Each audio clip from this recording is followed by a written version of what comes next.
Bollywood actress और BJP सांसद कंगना रनौत बीते दिनों अपने बयानों को लेकर काफी सुर्खियों में थी। उन्होंने कई ऐसे बयान दे दिए थे जिसके चलते बीजेपी को भी उनसे किनारा करना पड़ा था। वहीं उनके उन्हीं बयानों को लेकर उन पर एमपी एमएलए कोर्ट में केस चल रहा है। इस मामले पर कोर्ट में 28 नवंबर को सुनवाई हुई। सुनवाई को लेकर राजीव गांधी बार एसोसिएशन के अध्यक्ष ने जानकारी दी है। कंगना रनौत को पिछली तिथि पर कोर्ट ने एक नोटिस जारी किया था। उनके दो पते हैं, एक तो दिल्ली में उनको निवास जो मिला है 14 जनपद, और एक कुल्लू मनाली में कत्ता रोड पे है।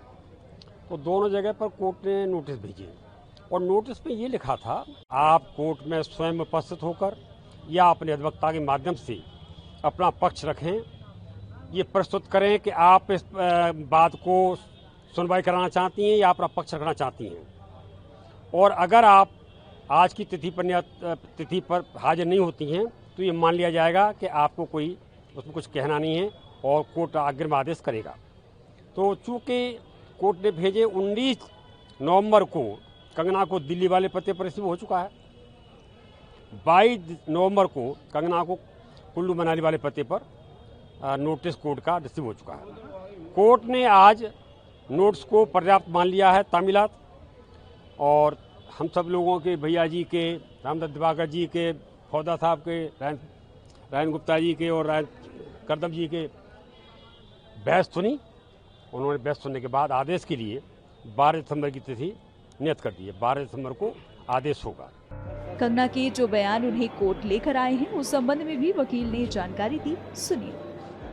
मामला ये था कि कंगना ने एक बयान दिया था 27 अगस्त 2024 को, 28 अगस्त 2024 को सारे अखबारों में छपा था, जिसमें उन्होंने कहा था कि 20 अगस्त 2020 से लेकर दिसंबर 2021 तक जो किसान धरने पर बैठे थे, लाखों किसान, केंद्र सरकार के काले कानूनों के खिलाफ, वहाँ पर हत्या हो रही थी, बलात्कार हो रहे थे, और अगर देश का नेतृत्व तो समय मजबूत नहीं होता तो देश में बांग्लादेश जैसे हालात पैदा हो जाते हैं। चूँकि मैं एक किसान का बेटा हूँ और बकाया से पहले मैं 30 साल खेती भी की है, तो मुझे लगा कि ये अपमान देश के करोड़ों किसानों के साथ साथ मेरा भी है, क्योंकि किसानों को उन्होंने हत्यारा, बलात्कारी और अलगाववादी बता दिया, अलगाववादी बता करके अपमान किया। एक ट्वीट किया था इन्होंने, 17 नवंबर 2021 को छपा था सारे पेपरों में, वो मैं दाखिल किए कोर्ट में। उसमें उन्होंने कहा था कि गाल पर चांटा खाने से भीख मिलती है, आज़ादी नहीं। और जो 1947 में आज़ादी मिली वो महात्मा गांधी को भीख के कटोरे मिली। इट मीन्स देश की लड़ाई के लिए, आज़ादी की लड़ाई के लिए सरदार भगत सिंह, चंद्रशेखर, राजगुरु, सुखदेव, अशफाकुल्लाह खां जैसे तमाम अन्य लोग फांसी के फंदे पर झूल गए। पंडित जवाहरलाल नेहरू, महात्मा गांधी, सुभाष चंद्र बोस, चौधरी चरण सिंह, मौलाना अबुल कलाम आज़ाद, सरदार पटेल जैसे हजारों लाखों स्वतंत्रता सेनानियों ने जेलें काटी, सालों तक 14 साल तक जेलों में रहे। उन शहीदों का अपमान किया गया। और उन्होंने अभी कुछ दिन पहले एक बयान दिया था कि राष्ट्र के पिता नहीं होते, लाल होते। वो बार बार महात्मा गांधी का अपमान कर रही हैं। क्योंकि हम लोग देश के नागरिक हैं, जिम्मेदार नागरिक होने के नाते बुद्धिजीवी समाज से भी आते हैं।